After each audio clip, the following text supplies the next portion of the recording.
नमस्कार प्रेक्षको, आजच्या हॅलो डॉक्टरच्या या भागामध्ये मी डॉक्टर प्रशांत जाधव आपल्या सर्व प्रेक्षकांचं मनपूर्वक स्वागत करतो। मित्रहो, मानवी जीवनामध्ये आपल्या नकळत अव्याहतपणे एक जप चालू असतो, निरंतरपणे तो जप चालू असतो आणि या जपाचं नाव म्हणजे आपला श्वास। निरंतरपणे चालणारा आपला श्वास, हा अविरत चालणारा श्वास जो आहे खऱ्या अर्थाने जिवंतपणाचं लक्षण मानलं जातं। मित्रहो, वातावरणातील काही जीवनावश्यक गोष्टी अनेक आहेत, पण त्यातला सर्वात महत्त्वाचा घटक जर कोणता मानला गेला तर तो म्हणजे प्राणवायू। आणि हा प्राणवायू वातावरणामधून आपल्या शरीराच्या शेवटच्या पेशींपर्यंत घेऊन जाण्याचं जे कार्य आणि काम आहे ते एक विशेष श्वसन अशा प्रणाली मार्फत केलं जातं। ही श्वसन प्रणाली एका विशिष्ट अशा श्वसन संस्थेमार्फत, विशिष्ट अशा श्वसन अवयवांमार्फत आणि श्वासनलिकांमार्फत आपल्या पेशींपर्यंत ही सगळ्या गोष्टी पूर्ण करत असतात। मित्रो, आज 3 मे 2025 जागतिक पातळीवरती जागतिक दमा दिन आजच्या दिवशी साजरा केला जातोय जगभरामध्ये। याच दिनाचं औचित्य साधून आज आपण विशेष कार्यक्रम हॅलो डॉक्टर मध्ये आज आपण इथे ठेवलेला आहे। आपलं जो आजचा विषय आहे आपण स्क्रीनवर पाहू शकता। आजचा आपला विषय आहे जागतिक दमा दिवस 3 मे। 3 मे जागतिक दमा दिवस। आणि या विषयावरती आपल्याला मार्गदर्शन करण्यासाठी आज जे तज्ञ पाहुणे आपल्याकडे आज लाभलेले आहेत ते इथे उपस्थित आहेत, ते म्हणजे डॉक्टर नीलकंठ आवाड सर। सर, आपलं सह्याद्री वाहिनीतर्फे आपलं मनपूर्वक स्वागत। अगदी अल्पशा असा परिचय जर सरांचा करून द्यायचा झाला तर डॉक्टर नीलकंठ तुकाराम आवाड हे श्वसन रोग तज्ञ आहेत। सायन येथील लोकमान्य टिळक सर्वसाधारण रुग्णालय आणि वैद्यकीय महाविद्यालय येथून ते विभाग प्रमुख आणि माजी प्राध्यापक म्हणून ते तिथे रिटायर झालेले आहेत। अमेरिकेतील New York university school of medicine येथून त्यांनी पोस्ट डॉक्टरल फेलोशिप हा अत्यंत प्रतिष्ठित अशी ही पदवीही संपादन केलेली आहे। श्वसन रोग या विषयावरचे त्यांचे शोध निबंध हे अनेक राष्ट्रीय आणि प्रतिष्ठित अशा आंतरराष्ट्रीय नियतकालिकांमधून, जर्नल्समधून पब्लिशही झालेले आहेत, प्रकाशित झालेले आहेत। आणि अनेक अशा परिषदांमधून, आंतरराष्ट्रीय परिषदांमधून त्यांनी आपले हे शोध निबंध प्रस्तुतही केलेले आहेत। अनेक वैद्यक शास्त्राच्या विद्यार्थ्यांना म्हणजे निष्णात अशा भावी डॉक्टरांना घडवण्याचं कामही सरांनी अनेक वर्ष ते करतायत आणि त्यांनी ते एमडी डॉक्टर्सना प्रशिक्षण देण्याचं कामही ते करतात, त्यांना सल्ला देण्याचं कामही ते करतात, मार्गदर्शन करण्याचं कामही ते करतात। असे निष्णात असे श्वसन रोग तज्ञ आणि ज्यांचा या विषयाबद्दलचा प्रगल्भ अनुभव आहे, सखोल अभ्यास आहे, असे आज आपल्याला पाहुणे इथे मार्गदर्शन करण्यासाठी लाभलेले आहेत। चला तर मित्रांनो, आपण आजच्या या विषयाला सुरुवात करणार आहोत, चर्चेला सुरुवात करणार आहोत। आजचा विषय आपल्याला माहितच आहे, तो म्हणजे जागतिक दमा दिन 3 मे आणि आपल्याला मार्गदर्शन करतायत प्रसिद्ध असे श्वसन रोग तज्ञ डॉक्टर नीलकंठ आवाड सर। सर, पुन्हा एकदा आपलं या चर्चेमध्ये स्वागत। आपला पहिला प्रश्न सर, आपला आजचा जे महत्त्वाचा विषय जो आहे तो म्हणजे जागतिक दमा दिन। त्यामुळे माझा पहिला प्रश्न आहे की हा जागतिक दमा दिन साजरा करण्यामागे नेमका हेतू काय, उद्दिष्ट काय सांगाल सर? कसं आहे की दम्याचे रुग्ण साधारणपणे 26 कोटी 2019 साली होते जगभर आणि त्याची आता वाढीव संख्या म्हणजे जवळजवळ 34 कोटी झालेली आहे। भारतामध्ये दम्याचे रुग्ण साधारणपणे 3.5 कोटी आहेत। हा एवढा मोठा भार आणि त्याला कसा आपण पेलवायचा आणि त्याच्यासाठी उपचार कसे करायचे याच्यासाठी प्रथम 1998 साली बार्सिलोना येथे स्पेन देशामध्ये मेच्या पहिल्या आठवड्यात म्हणजे येणाऱ्या मंगळवार, पहिला जो मंगळवार असतो तिथं परिषद झाली होती। जी संस्था होती तिचं नाव होतं जिना। जिना म्हणजे दम्यासाठी पाठपुरावा करणारी एक मोठी संस्था आहे, ज्याच्यामध्ये आपल्या ज्ञानाचं देवाणघेवाण होत असते आणि विविध संशोधन केले जाते आणि ते आपल्याला मार्गदर्शक तत्व देतात आणि त्यामुळे हा दिन आपण आयोजित करतो, जेणेकरून नॉलेजचं एक्सचेंज म्हणजे आपले जे ज्ञान आहे ते एकमेकांना वाटून पेशंटच्या उपचार पद्धती कशा सुलभ कराव्यात याच्यासाठी हा जागतिक दमा दिन आयोजित केला जातो. खूप छान पद्धतीने आपण समजावून सांगितलं की एक जागरूकता निर्माण करणं सर्वसामान्यांमध्ये हा मुख्य हेतू या आयोजनामागचा जागतिक आरोग्य संघटनेचा नक्कीच आहे. सर, मला यालाच अनुषंगून पुढे विचारावं असं वाटतं की जागतिक आरोग्य संघटना ज्या ज्या वेळी असा दिन साजरा करतात किंवा अशी काही घोषणा असते त्यांची, जे आयोजन असतात त्यावेळी एक थीम असते त्यांचं एक घोषवाक्य असतं किंवा ब्रीदवाक्य असतं. या वर्षीचं त्यांचं नेमकं घोषवाक्य कोणतं? त्यांचं घोषवाक्य असं आहे की inhaled therapy should be accessible to all. काय की लोकांच्या मध्ये असा गैरसमज आहे की गोळ्या आणि इंजेक्शन घेतल्याने दमा बरा होतो, परंतु इनहेलेशन थेरपी म्हणजे श्वसन मार्गातून घेणारे जी औषधं आहेत ते अधिक प्रभावी असतात आणि त्याच्यामुळे ही जी औषधे हे सगळ्या लोकांच्यासाठी ॲक्सेसिबल असावेत. म्हणजे त्याचा पुरवठा व्यवस्थित असावा, त्याचं मॅन्युफॅक्चरिंग व्यवस्थित असावं आणि ते प्रत्येक खेडोपाठी उपलब्ध असावेत, हा त्याच्या पाठीमागचा हेतू आहे. नक्कीच अतिशय सुरेख अशी त्यांचं हे घोषवाक्य या वर्षीचं आहे. म्हणजे हे उपचाराशीच संबंधित नक्कीच आहे. म्हणजे श्वसनाच्या मार्गाद्वारे जे इनहेल थेरपी म्हणजे वाफेसारख्या गोष्टी जेव्हा दिल्या जातात किंवा पावडरसारख्या गोष्टी दिल्या जातात, याचं विस्तृत आपण समजून हे घेणारच आहोत पुढच्या चर्चेच्या ओघामध्ये. पण एक थीम त्यांची या वर्षीची अतिशय सुरेख अशी आहे. सर, आता आपण एक थीम समजून घेतलेली आहे. जर हा जागतिक दमा दिन असं जर आपण म्हणतोय तर नक्कीच आमच्या प्रेक्षकांना हे समजून घ्यायला आवडेल की दमा म्हणजे नेमकं काय. कारण हा फार प्रचलित शब्द आपण सगळीकडे ऐकत असतो. याला दम्याचा त्रास आहे, याला दम लागतो. या सगळ्या गोष्टींचं आपण कसं एक्सप्लेन कराल? बघा, आता मी पहिल्या स्लाइड आपल्याला दाखवू इच्छितो ज्याच्यामध्ये श्वसन संस्था दाखवलेली आहे. आपल्याला माहीत आहे की दोन्ही साईडला 2 फुफ्फुसं असतात आणि त्याच्यामध्ये असंख्य श्वसनाच्या नळ्या असतात. त्या नळ्याचं काम काय आहे की बाहेरची हवा घेणं आणि शुद्ध ऑक्सिजन घेऊन आपल्या रक्तामध्ये प्रत्येक शरीराच्या भागाकडे पाठवणं. परंतु दम्यामध्ये काय होतं की ह्या नळ्या ज्या आहे त्यांना अंतर्भागामध्ये सूज येते आणि जे क्रॉनिक इन्फ्लमेशन म्हटलं जातं आणि हे त्याचं एक मोठं कारण आहे. क्रॉनिक इन्फ्लमेशन विविध कारणाने होतं. त्याच्यामध्ये बरेचसे उत्तेजक असतात, ज्याच्यामध्ये व्हायरल इन्फेक्शन बी असू शकतात, आणखी काही अलर्जन बी असू शकतात. परंतु हे क्रॉनिक इन्फ्लमेशन जे सूज आणण्यामुळे काय होते, ह्या नळ्या आकुंचन पावल्या जातात.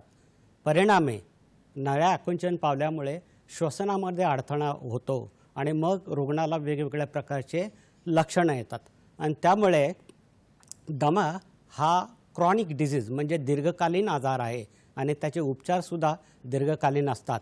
हे आपल्याला सांगणं फार महत्त्वाचं आहे. कारण काय होतं, बऱ्याच वेळा लोक औषधं घेतात आणि त्यांना ताबडतोब त्याची रिलीफ मिळते, अशी औषधं ते घेतात. परंतु त्याच्यामुळे काय होतं की क्रॉनिक इन्फ्लमेशन म्हणजे आतली जी सूज आहे ती तशीच राहून जाते आणि त्याच्याकडे दुर्लक्ष केल्यामुळे दमा दिवसेंदिवस वाढतो. तर दमा हा जो आजार आहे ज्याच्यामुळे आत सूज येते आणि औषधं दिल्यानंतर ती सूज उतरायला साधारणपणे महिने ते वर्ष जाऊ शकतं, हे आपण लक्षात घ्यायला पाहिजे.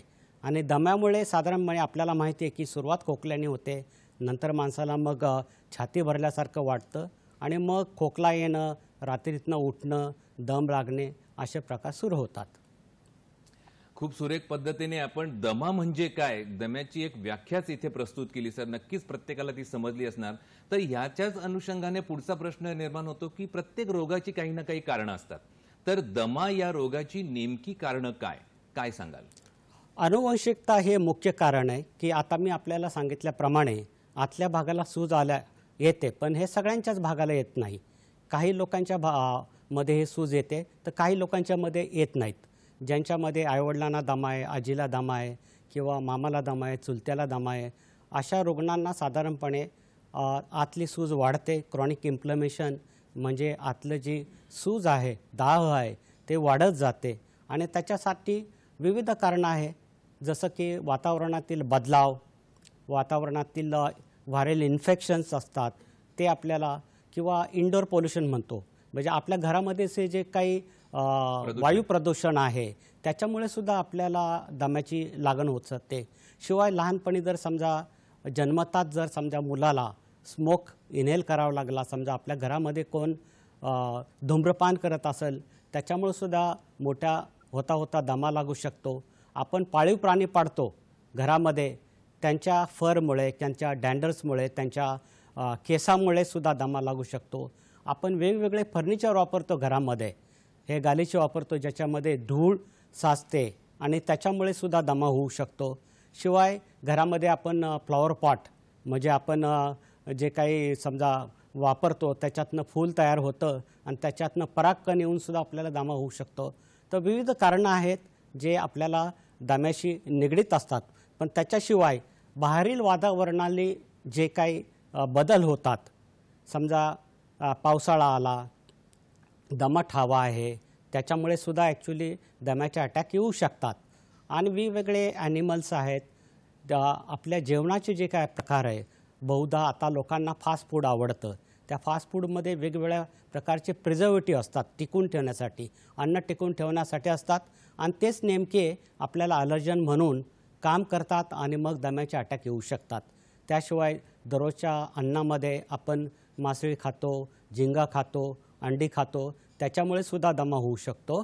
आणि त्याच्याशिवाय समजा काही पदार्थ आपण जास्त दिवस टिकतो, त्यातल्या बुरशी ह्याच्यामुळे सुद्धा दम्याची लागण होऊ शकतो. वेगवेगळ्या प्रकारचे नट्स खातो आपण, शेंगदाणे वगैरे, ह्याच्यामुळे सुद्धा दमा होऊ शकतो. आणि त्याच्यामुळे काय होतं की ह्या दम्यामुळे जर आता आपण ही स्लाईड बघितली की आपल्या ज्या नळ्या आहेत त्या साधारणपणे सुजतात आणि सुजल्यामुळे त्यांचा व्यास कमी होतो आणि व्यास कमी झाल्यामुळे पुन्हा श्वसन घ्यायला अडचण निर्माण होते. आता ही सूज जी आहे ती उतरण्यासाठी काही महिने लागतात आणि उपचार जे आहेत ते जर आपण श्वसनाचे व्यवस्थित घेतले, इन्हेलेशन थेरपी घेतले, श्वसनाने घेण्याची औषधं घेतली की ज्याच्यामध्ये स्पेसिफिक औषधं असतात जी सूज कमी करतात आणि काही औषधं असतात जी सूज कमी न करता फक्त नळी जी आहे ते प्रसरण पावण्यासाठी फायद्याचे असतात. तर ही फार महत्त्वाची बाब आहे, कारण आज थीम जी आहे इन्हेलेशन थेरपी, त्या बाबतीत मला आपल्याला हे सांगावंसं वाटतं आहे की सूज जाणं हे सगळ्यात महत्त्वाचं काम आहे. केवळ डायमीटर किंवा व्यास वाढवून दम्याची लागण थोड्या काळापुरतं किंवा काही तासासाठी बंद करणं हा दम्याचा उपचार पद्धती नाही. दम्याची उपचार पद्धती ही लाँग टर्म आहे, म्हणजे बऱ्याच दिवस आपल्याला ट्रीटमेंट घ्यावी लागते आणि त्याच्यानंतरच आपल्याला दम्यातनं मुक्तता मिळते. म्हणजे दमा हा ॲक्च्युली पूर्णतः बरा होणारा आजार नाही, पण पूर्णतः नियंत्रणामध्ये हा आजार येऊ शकतो हे निश्चित. खूपच सुरेख. दमा हा पूर्ण बरा होणारा आजार नाही, पण तो नियंत्रणात नक्कीच आणला जाऊ शकतो. या व्यतिरिक्त याच्यानंतर आपण उपचारार्थ ह्या सगळ्या गोष्टी कशा पद्धतीने होतात आणि तो कशा प्रकारे नियंत्रणात आणता येतो याच्याबद्दलही चर्चा करणार आहोत. पण आता वेळ झाली आहे एका छोट्याशा विश्रांतीची, तर कुठेही जाऊ नका, पाहत राहा आपला आवडता कार्यक्रम हॅलो डॉक्टर.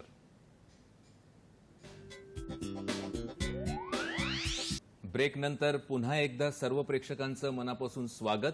आज आपण हॅलो डॉक्टरमध्ये चर्चा करत आहोत जागतिक दमा दिन या विषयाला घेऊन, आणि आपल्याला मार्गदर्शन करतायत श्वसन रोग तज्ज्ञ डॉक्टर नीलकंठ आवाड सर. सर, ब्रेकवर जाण्याच्या अगोदर आपण कारण जी दम्यामागची कारणं आहेत त्याबद्दल एकंदरीत मीमांसा केली. आता आपण नक्कीच समजून घ्यायला प्रत्येकाला आवडेल की ह्याच्या मागचं पॅथोजेनेसिस काय, म्हणजे शरीरामध्ये दमा झाल्यानंतर कोणत्या प्रकारची विकृती तयार होते, कसं सांगाल सर? जसं आपल्याला मगाशी सांगितल्याप्रमाणे की आपल्या श्वसन संस्थेमध्ये बऱ्याचशा श्वसनाच्या नळ्या असतात, अगदी मोठ्या नळीपासून ते छोट्या नळीपर्यंत, म्हणजे स्मॉल एअरवेज म्हणतो आपण त्याला. आणि त्यांचा जो व्यास आहे तो कमी होतो. त्याचं कारण काय की आज जी सूज येते, दाह सूज म्हणतो आपण, त्याची कारणं अनेक असतात जे आपण आता चर्चा केली. परंतु त्याच्याशिवाय इव्हन मानसिक रोग हे सुद्धा दमा वाढवू शकतात. तर हे सुद्धा आपल्याला लक्षात ठेवलं पाहिजे. आणि मग हे उत्तेजक ज्याच्यामध्ये अन्न असेल, हवा असेल, पाणी असेल, ह्याच्यामार्फत जे उत्तेजक आपल्याला ह्या नळ्या आकुंचन पावण्यासाठी म्हणजे कारणं ठरतात, ते उत्तेजक साधारणपणे त्या नळ्यामध्ये वेगवेगळ्या प्रकारचे म्युकस म्हणजे ज्याला आपण हे म्हणतो स्राव म्हणतो, कळलं ना, ते उत्तेजक स्राव जास्त प्रमाणात तयार करतात जेणेकरून नळी आणखी आकुंचन पावते. आता ह्याच्यावर जर समजा आपण उपाययोजना केली नाही आणि केवळ आपण ताबडतोब परिणाम करणारे औषधं वापरले आणि त्याच्यातनं ताबडतोब आपल्याला बरं वाटलं तर ही सूज वाढत जाते आणि परिणामी त्या नळीला डॅमेज होऊन म्हणजे त्याला नुकसान होऊन सबइथियल फायब्रोसिस म्हणतो आपण. फायब्रोसिस म्हणजे काय की ते आकुंचन पावते आणि मग त्याला ॲक्च्युली नीट करणं जरा जिकरीचं होतं.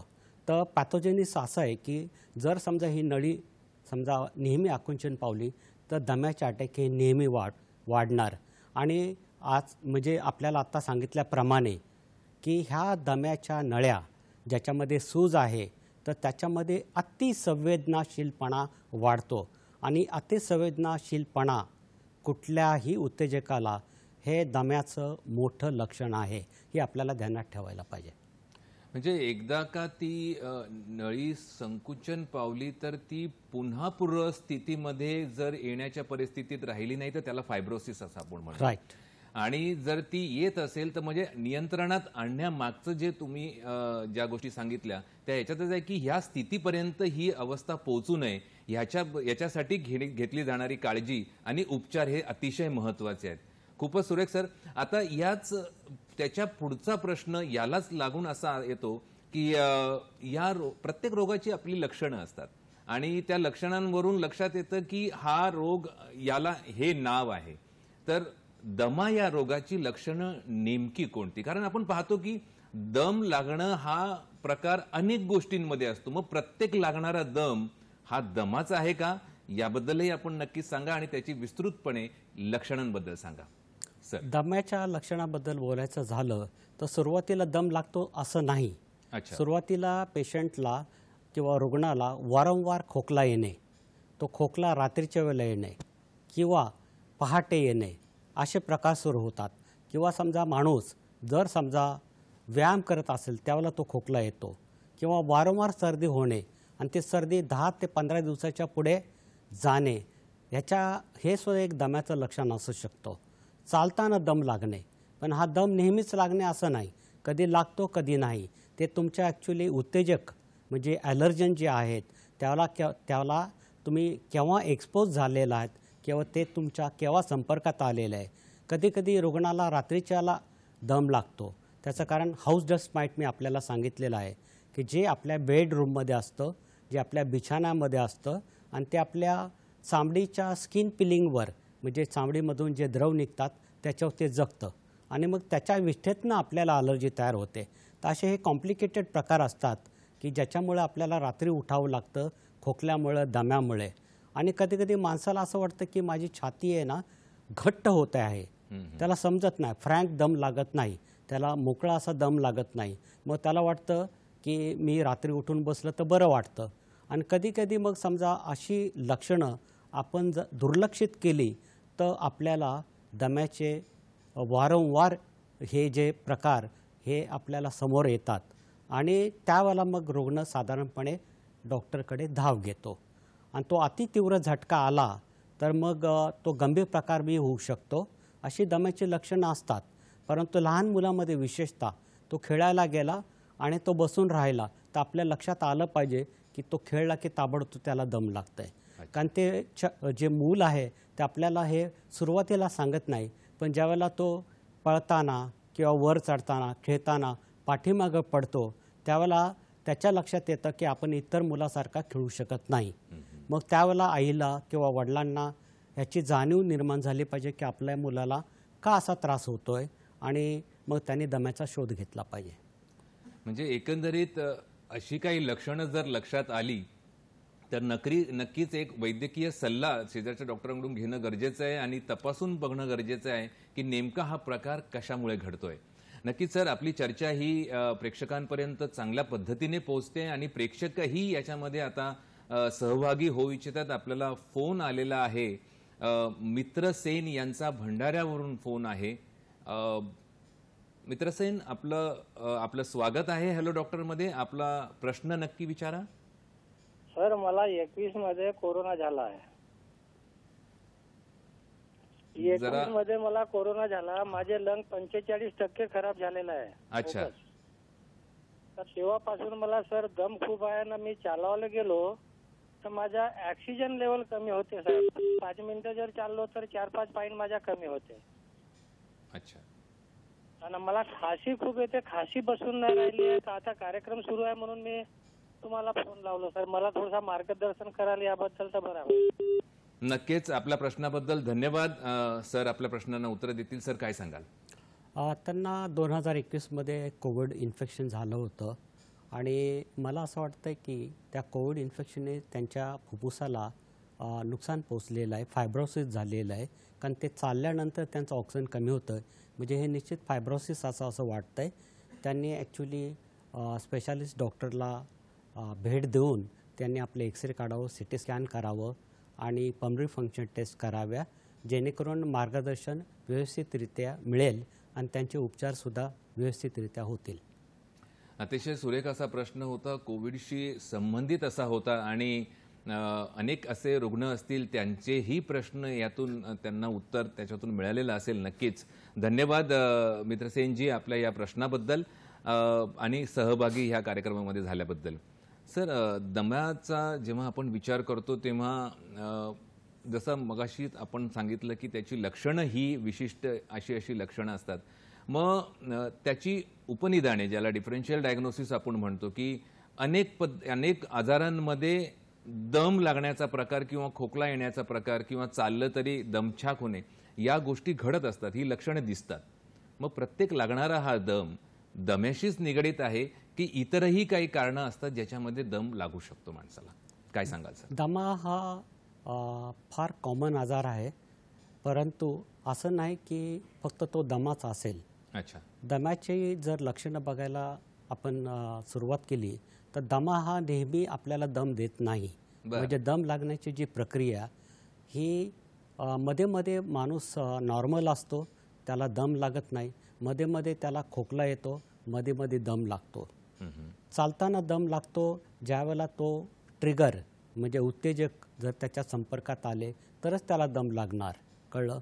किंवा माणूस काही व्यवसाय करतो, जसे काय शेतकरी आहेत किंवा समजा सुतार काम करतोय कोण किंवा फर्टिलायझरमध्ये काम करतात, असे विविध कामं करणारे लोक त्यांनासुद्धा दम लागू शकतो. पण सुरुवातीला तो दम जो आहे तो नेहमी लागत नाही, तो कधी कधी लागतो. जसा दम वाढत जातो तसं मग त्याला दररोज दम लागायला लागतो. तर मध्ये मध्ये चांगलं असणं आणि मध्ये मध्ये दम लागणं हे दम्याचं लक्षण आहे, हे आपल्या ध्यानात आलं पाहिजे. साधारणपणे तरुण माणसं ह्याच्यामध्ये जर असे प्रकार होत असेल, सर्दी होत असेल, कारण नाकाची ॲलर्जी आणि दम हे एकत्र येऊ शकतात. नाकाची ॲलर्जी किंवा घशाची ॲलर्जी आणि दमा एकत्र येऊ शकतात. जवळजवळ 60% लोक ज्यांना वरच्या भागाची ॲलर्जी आहे, नाकाची घशाची, त्या लोकांना दमा लागू शकतो. शिवाय ज्यांना दमा आहे त्यांच्यामध्ये 40% लोकांना ॲलर्जी असू शकते वरच्या श्वसन संस्थेची. तर हे आपल्याला लक्षात घेतलं पाहिजे. वारंवार शिंका येणं, वारंवार नाक ब्लॉक होणं, वारंवार खोकला येणं, मध्ये मध्ये चांगलं असणं आणि मध्ये मध्ये बिघडणं, वारंवार विषाणूचे इन्फेक्शन होणं, तर हे दम्याची लक्षणं असू शकतात. परंतु इतर आजार जसे हृदयाचे आजारसुद्धा माणसाला दम लावू शकतात. उदाहरणार्थ चालल्यानंतर दम लागणे आणि एल्डरली म्हणजे वयस्कर माणसामध्ये ज्याला ब्लड प्रेशर किंवा उच्च रक्तदाब आहे, अशा रुग्णाला दम त्याच्या हृदयाच्या आजारामुळे सुद्धा लागू शकतो. कधीकधी माणसाचं हिमोग्लोबिन म्हणजे रक्त जर समजा कमी असेल, त्यालासुद्धा अतिप्रमाणात कमी झालं तर चालल्यानंतर दम लागू शकतो. तर ह्या बाबीसुद्धा आपल्याला लक्षात ठेवल्या पाहिजे. आणि जर समजा माणूस वयस्कर असेल, त्यांनी पूर्वी धूम्रपान केलेलं आहे, त्याला वारंवार म्हणजे नेहमीच खोकला आहे, सकाळी उठल्यानंतर त्याचा थुंकी जी आहे ती डार्क ब्लॅक म्हणजे समजा काळी येत असेल, तर अशा मानवाला COPD नावाचा दमाचा प्रकार सुरू होऊ शकतो. तर उपनिदानं हे त्या माणसाच्या इतिहास काय आहे, त्याची जी काही धूम्रपानाची सवय आहे का, त्याचा व्यवसाय काय आहे, त्याला पूर्वी कधी छातीत दुखलं होतं का, पायांना सूज येते का, या कारणावरून हृदयाचं दम्याचा विकार हृदयाचा किंवा मग रक्त कमी असणे किंवा सीओपडी असे उपनिदानं होऊ शकतात. परंतु त्याच्या पूर्ण चाचण्या केल्यानंतर आपल्याला कळतं. जसं हृदयामध्ये आपण ECG करतो, 2D इको करतो आणि दम्यासाठी आपण स्पायरोमेट्री नावाचं श्वसनाची एक टेस्ट करतो. नक्कीच सर, त्याची उपनिदाने एकतर आपण दमा समजून घेतला, त्याची लक्षणे समजून घेतली आणि उपनिदाने म्हणजे दम्यासदृश्य असणारी वेगवेगळ्या आजार ज्याच्यामध्ये दम लागण्याचा प्रकार होऊ शकतो पण तो दमा नसतो. जसं आपण हृदयाबद्दल सांगितलं, अनेक गोष्टी सांगितल्या, वाईट सवयींबद्दल इथे सांगितलं. सर, महत्त्वाचा भाग तुम्ही तीच गोष्ट आता इथे बोलणार होता ते म्हणजे वेगवेगळ्या चाचण्या. प्रत्येक रोगाचं जेव्हा आपण उपनिदान आणि निदान करण्याची जेव्हा वेळ येते त्यावेळी उपनिदानांमधून त्या निदानापर्यंत पोहोचण्यासाठी चाचण्यांची मदत घेतली जाते. दमा रोगामध्ये विशिष्ट अशा कोणत्या चाचण्या आहेत, सविस्तर काय सांगाल सर? दम्याचे निदान आपण एक स्पायरोमेट्री नावाची टेस्ट आहे ज्याच्यामध्ये माणूस लांब श्वास घेऊन लांब श्वास सोडतो. त्याच्यामध्ये आपल्याला आपल्या फुफ्फुसाचं जे स्ट्रेंथ आहे किंवा त्या चाचणीमध्ये आपल्याला फुफ्फुसाची क्षमता कळते. ही क्षमता आपण औषधं देण्याच्या अगोदर मोजतो आणि औषधं दिल्यानंतर पुन्हा मोजतो आणि त्या क्षमतेमध्ये जर वाढ झाली, साधारणपणे आम्ही 12% ते 15% वाढ म्हणतो, तर ही वाढ झाली आणि दम्याची काही लक्षणं त्या रुग्णामध्ये असेल तर आपण त्याची चाचणी केल्यानंतर त्याच्या म्हणजे साधारणपणे त्याचा जो लक्षणं, त्याचा इतिहास याच्यावरून आपण त्याचं निदान दम्याचं करू शकतो. पण त्याच्याशिवाय आणखी दम्याच्या टेस्ट आहे. उदाहरणार्थ जर समजा एखादा माणूस कुठे काम करत असेल, याला ऑक्युपेशनल आस्थमा किंवा व्यावसायिक दमा म्हणतो, तर त्याच्यासाठी आपण एक पीक फ्लो नावाची टेस्ट करतो. पीक फ्लो ह्या पिक्चरमध्ये आपण बघताय की तोंडामध्ये पीक फ्लो मीटर म्हणतो आपण, त्याला वर दाखवलेला आहे. त्याच्यामध्ये एक लांब श्वास घेतो आपण पटकन सोडतो 2 सेकंदामध्ये, ज्याच्यामध्ये घेतलेली हवा 2 सेकंदामध्ये आपण सोडतो. तर त्याच्या रीडिंग येतात साधारणपणे 500, 600, 700. ते माणसाच्या स्ट्रेंथवर अवलंबून आहे, दमा आहे की नाही त्याच्यावर अवलंबून आहे. हे पीक फ्लो आपण करतो आणि सकाळ आणि संध्याकाळ त्याचं मोजणी करतो आपण. त्या दोघांच्यामध्ये जर समजा आपल्याला असं कळलं की व्हेरिएबिलिटी म्हणजे प्रमाण वेगवेगळं आहे, तर दम्याची चाचणी ही पीक फ्लोद्वारे सुद्धा होऊ शकतो. आपण पीक फ्लो इवन आपण त्याला ब्रॉन्कोडायलेटर दिलं म्हणजे औषध दिलं की जे दमा सुधारू शकतं, तर एक 10-15 मिनिटांनी पुन्हा आपण पीक फ्लो रीडिंग करू शकतो आणि त्याच्यामध्ये जर पीक फ्लो वाढला असेल ते सुद्धा दम्याचं निदान करू शकतं. याच्याशिवाय जर व्यावसायिक दमा आपण निदान करत असेल एखाद्या कंपनीमध्ये किंवा एखाद्या क्षेत्रामध्ये काम करणारा माणूस ज्याला दम लागत असेल, खोकला येत असेल, तर त्याच्यामध्ये 2-2 तासांनी आपण दमा हे पीक फ्लो करू शकतो आणि त्याच्यामध्ये किती वाढ झाली, कमी झाली किंवा कमी होतोय का त्याच्यावरून आपण त्या व्यावसायिक दम्याचं आपण निदान करू शकतो. आणि पीक फ्लोमध्ये आपण मग निरीक्षण करू शकतो औषध दिल्यानंतर सुधारणा होती की नाही दम्याच्या रुग्णामध्ये, त्याच्या लक्षणामध्ये सुधारणा होते, त्याच्या पीक फ्लोमध्ये सुधारणा होते, तर दमा सुधारतो असं पण गृहीत धरतो. पण त्याच्याशिवाय आणखी बऱ्याचशा चाचण्या आहेत, त्या अप्रोप्राईट म्हणजे त्या योग्य लक्षणावरून आपण ते ठरवू शकतो.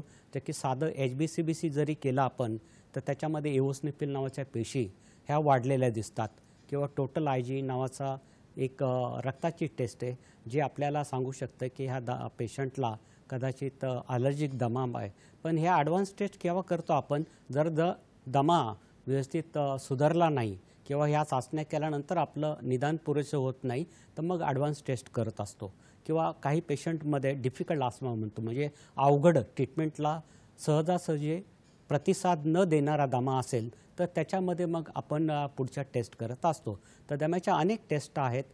फेनो नावाची टेस्ट आहे ज्याच्यामध्ये नायट्रिक ऑक्साईड आपण मोजतो, त्याच्यावरून आपल्याला कळतं की आत किती सूज आहे, इन्फ्लमेशन किती आहे आणि मग त्याच्यामध्ये डिफिकल्ट टू ट्रीट आस्थमा म्हणजे अवघड दवा उपचार करण्याचा जो रुग्ण आहे, म्हणजे ज्याचे उपचार इतक्या सहजासहजी आपण करू शकत नाही, त्याचा दमा थांबत नाही, तर अशा रुग्णामध्ये या पुढच्या टेस्ट करत असतो आपण.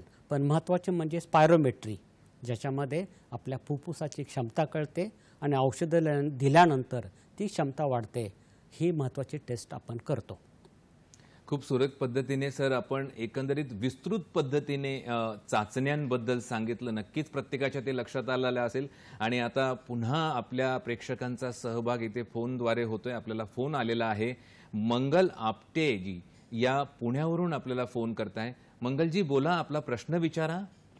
मला असा प्रश्न विचारायचा की त्यावेळेला करोनाच्या काळात ना दमा व्हायचा, तर मग लोक घाबरून जायची आणि मग त्याला म्हणायचं वाफारा घ्या, मग 2-2, 3-3 वेळा वाफारा. पण वाफारा घेणं असं सारखं शक्य नाही, म्हणजे चेहऱ्याला त्रास होऊ शकतो. दुसरी गोष्ट म्हणजे कापूर, भीमसेनी कापूर ते जवळ ठेवा बाहेर गेल्यानंतर. मग दम्याच्या बाबतीत तुम्ही अजून काय सांगू शकाल की बाबा दमा होऊ नये म्हणून, आणि नाकात तूप सोडलं तर दम्याचा त्रास कमी होतो का, किंवा श्वासोश्वास घेणं किंवा अजून काही कपालभाती वगैरे करणं त्यांनी होऊ शकतं का, फरक पडू शकतो का? धन्यवाद मंगलजी. खूप सुरेख प्रश्न आहे आपला. अनेकांच्या मनातला हा नक्कीच प्रश्न आहे. आपण सरांकडून त्याचं उत्तर घेऊया. आपण सहभागी झाल्याबद्दल धन्यवाद.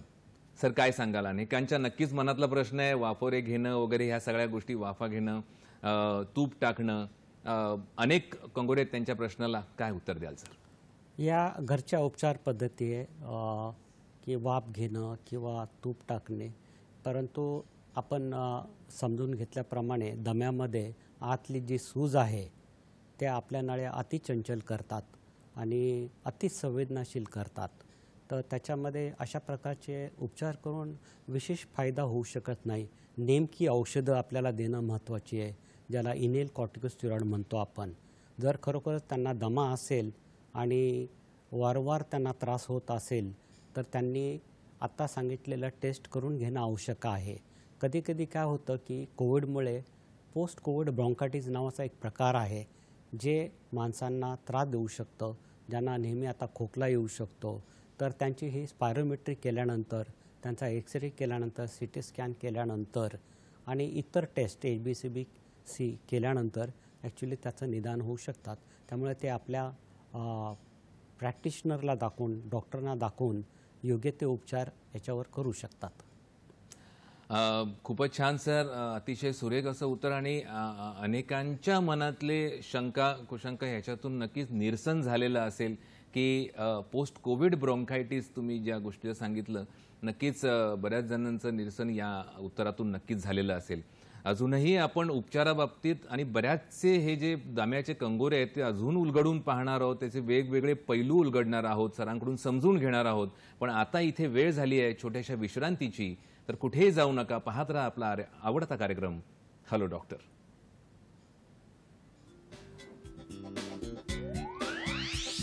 ब्रेकनंतर पुन्हा एकदा सर्व प्रेक्षकांचं हॅलो डॉक्टरमध्ये हार्दिक स्वागत. आणि आजचा आपला विषय आपण जाणूनच आहात, तो म्हणजे जागतिक दमा दिवस किंवा दिन. आणि आज आपल्याला मार्गदर्शन करतायत श्वसन रोग तज्ज्ञ doctor Neelkanth Awhad sir. Sir, ब्रेकवर जायच्या अगोदर आपण कोविड ब्रॉन्कायटिस आणि ह्या सगळ्या गोष्टींबद्दल सांगितलं. दमा आपण एकंदरीत समजून घेतला, त्याची लक्षणं, त्याचे उपचार पद्धती. आता मला तुम्हाला विचारावंसं वाटतं की यावर्षीची थीम जी जे घोषवाक्य किंवा ब्रीदवाक्य जे त्यांनी यावर्षीचं दिलेलं आहे जागतिक आरोग्य संघटनेने, ते म्हणजे make inhale treatment accessible to all. ज्याचा साधारण मराठीत अर्थ असा होतो की श्वासाने घेण्याची म्हणजे इनहेलरद्वारे श्वासाने घेण्याची प्रक्रिया औषधोपचार करताना. तर याबद्दल जरा विस्तृतपणे काय सांगाल? आपलं मत काय? श्वासाने घेण्याची औषधं फार महत्त्वाची आहेत. लोकांना असं वाटतं की गोळ्या आणि इंजेक्शन दिल्याने दमा बरा होतो. बराच वेळा मग त्याच्यामध्ये काय होतं की दम्याचे अटॅक वाढत जातात आणि दम्याचे अटॅक वाढल्यानंतर म्हणजे जसं आपल्याला दाखवलं की नळ्यामध्ये जी सूज येते आणि त्याच्यानंतर जे फायब्रोसिस होतं, मग ते अल्टर होणं सोपं होत नाही. आणि म्हणून इनहेलेशन थेरपी किंवा श्वासाने घेण्याची जी औषधं आहेत ती सुरुवातीपासून योग्य प्रमाणात योग्य वेळी वापरलं, दम्याच्या स्टेजप्रमाणे वापरलं किंवा डोस नियंत्रित केला तर आपला दमा हा पूर्ण नियंत्रणात येऊ शकतो.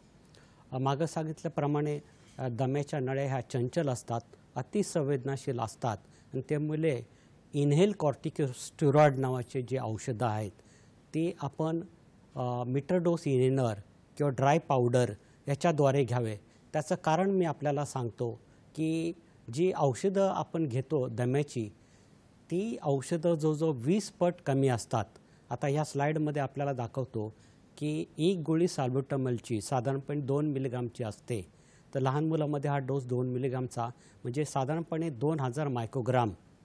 परंतु ज्यावेळेला आपण ही औषधं श्वसनाच्या मार्गाने घेतो तो जवळजवळ त्याचा डोस आपल्याला 20 पट कमी राहतो, हे आपल्या ध्यानात आलं पाहिजे. मग हे इनहेल कॉर्टिकोस्टेरॉइड ज्यावेळेला आपण वापरतो, ज्यावेळेला ते 1 मिलीग्राम असतात, 5 मिलीग्राम, 40 मिलीग्राम, म्हणजे साधारणपणे जवळजवळ ही औषधं 20 पट कमी प्रमाणात शरीरामध्ये जातात.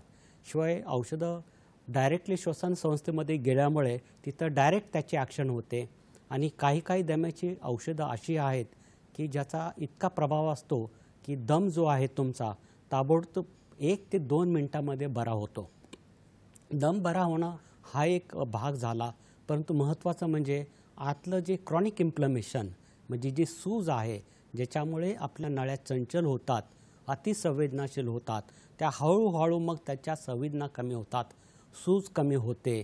तर अशी औषधं साधारणपणे आपल्याला 6 ते 9 महिने रेग्युलर घेतली मग डॉक्टर आपले डोस हळूहळू कमी करतात आणि स्टेज 1 म्हणजे कधी औषधं घेणं गरजेचं पडणं या स्टेजवर आणून सोडतात.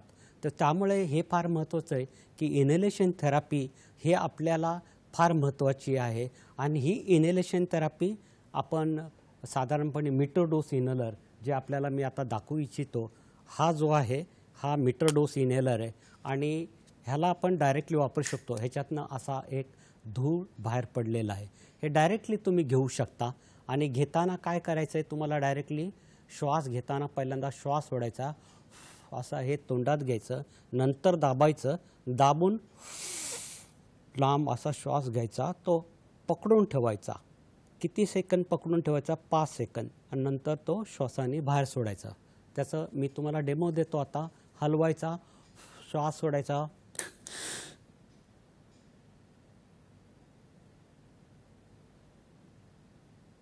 बाहेर काढायचं आहे. तर असे 2 झुरके आपल्याला घेऊ लागतात.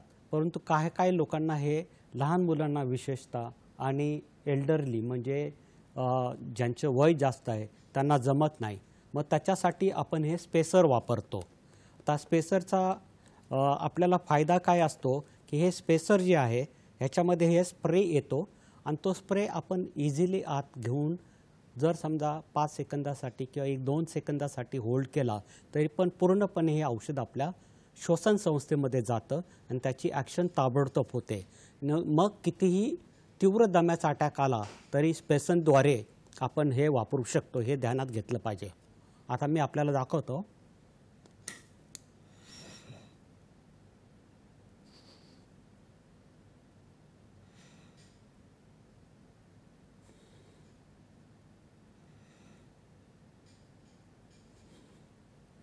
महत्त्वाचं म्हणजे ज्यावेळेला आपण इनहेल कॉर्टिकोस्टेरॉइड घेतो त्यावेळेला आपण ही औषधं घेतल्यानंतर चूर भरणे फार महत्त्वाचं आहे. नाहीतर मग आपल्या तोंडामध्ये बुरशी तयार होऊ शकते, अल्सर तयार होऊ शकतात. तर हे महत्त्वाचं आहे. परंतु काय लोकांना अशी औषधं घेता येत नाही तर ते ड्राय पावडर नावाचे DPI म्हणतो इनहेलेशन पावडर वापरू शकतात, ज्याच्यामध्ये अशी एक कॅप्सूल येते. ती कॅप्सूल ह्याच्यामध्ये टाकता येते आणि टाकल्यानंतर मग आपण साधारणपणे याला पंक्चर करतो. ही कॅप्सूल जी आहे ती आता पंक्चर करणार आणि मी जोरात आत ओढणार आणि श्वास पकडणार. फॉर एक्झाम्पल आता बघा उदाहरण आहे.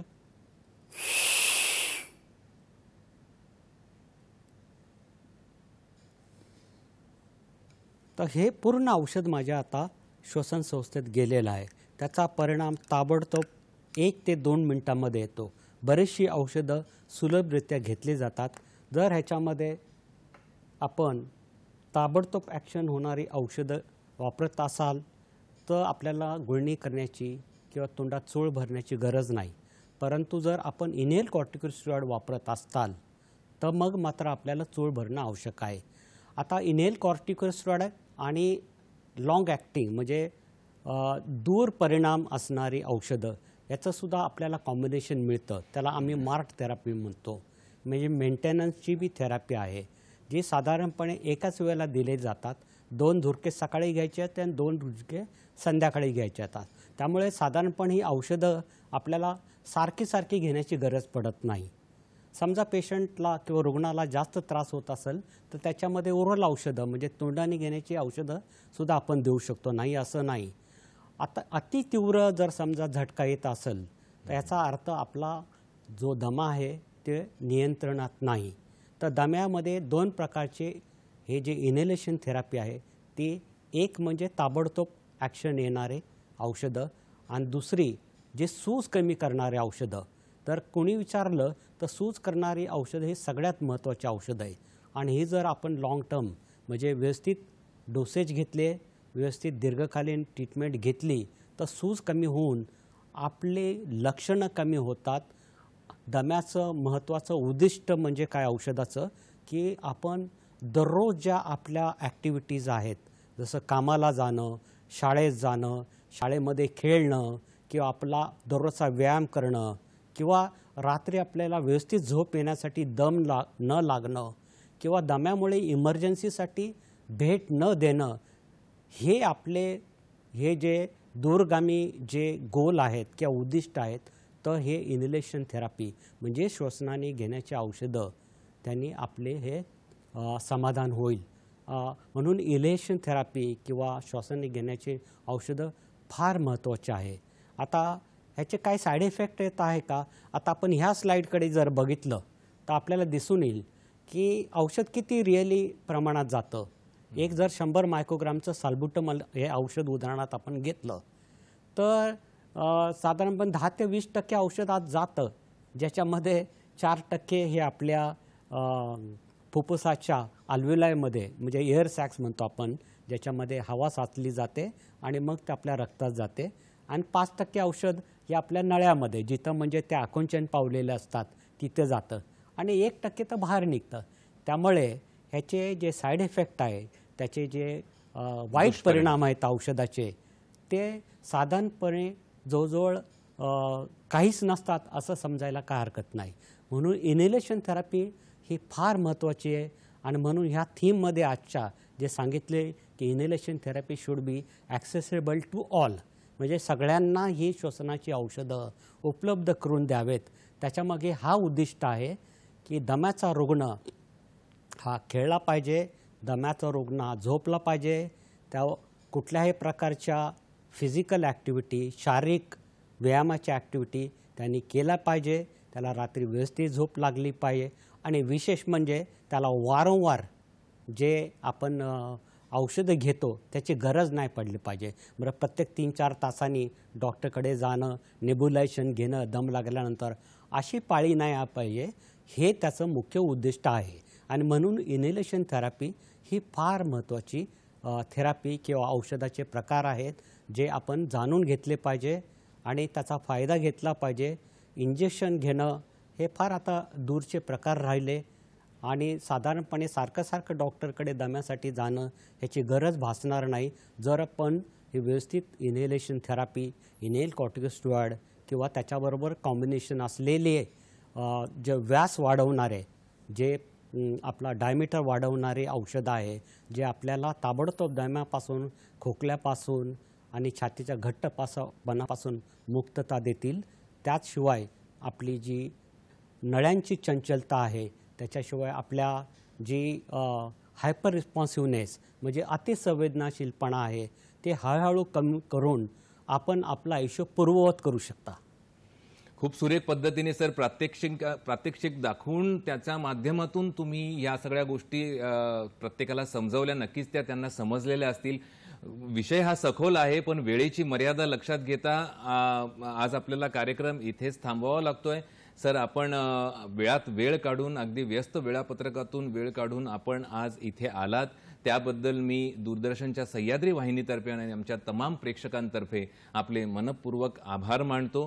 प्रेक्षको, आपण पाहिलंच आहे की जागतिक दमा दिवसाच्या पार्श्वभूमीवरती जी जागरूकता प्रत्येकामध्ये यावी, ज्याच्यामध्ये दम्यासंदर्भात प्रतिबंध आणि उपाययोजना या सगळ्या गोष्टी कशा प्रकारे करता येतील आणि केल्या जाऊ शकतात, याचंच एकंदरीत विस्तृतीकरण आज सरांनी इथे येऊन सांगितलं आणि दाखवलं, आपल्याला प्रात्यक्षिकांसोबत दाखवलं. खूप महत्त्वाचे मुद्दे होते, नक्की अंगीकारा आणि एखादा दम्याचा रुग्ण असेल तर त्याच्याबरोबर सुद्धा हे शेअर करा. आता वेळ झाली आहे, वेळेची मर्यादा लक्षात घेता वेळ झाली आहे कार्यक्रम इथे संपवण्याची. तर पुन्हा भेटूया आपण हॅलो डॉक्टरच्या पुढच्या भागामध्ये, जिथे आपण नवीन तज्ज्ञांसोबत नवीन विषयांवरती प्रकाश टाकणार आहोत. तोपर्यंत स्वस्थ रहा, मस्त रहा, आनंदी रहा. धन्यवाद.